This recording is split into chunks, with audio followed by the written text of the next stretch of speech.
My name is Tim Price. In my spare time, I like to play video games, reading books, like a lot of fantasy novels. So some of my hobbies are playing musical instruments, play the tin whistle, the trumpet, the organ, woodworking and wood carving.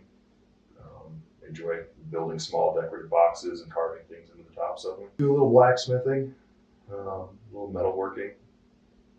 Trying to integrate that into my woodworking. Make some pretty neat projects that way.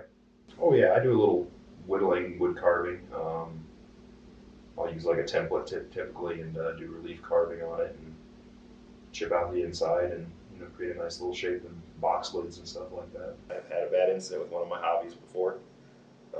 A few years back, I was building a blanket chest for the foot of my bed, and I was using the table saw, and I had it set up, the blade set up really high to cut a very long, thin trim piece.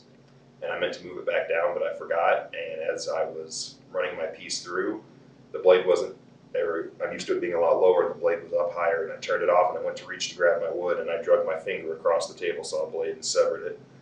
Cut right through the bone, so I had to go up to the emergency room and get them to stitch it back together. Luckily, I only have a little bit of loss of feeling in it, but that's probably the worst injury I've gotten doing a hobby.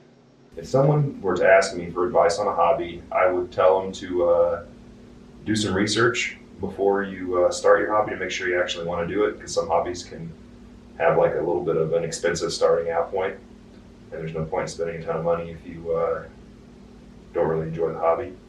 And I would also say stick with it, give it time, because you're probably not going to be that good at first, and it can be a little disheartening, but just stick with it and see how it goes.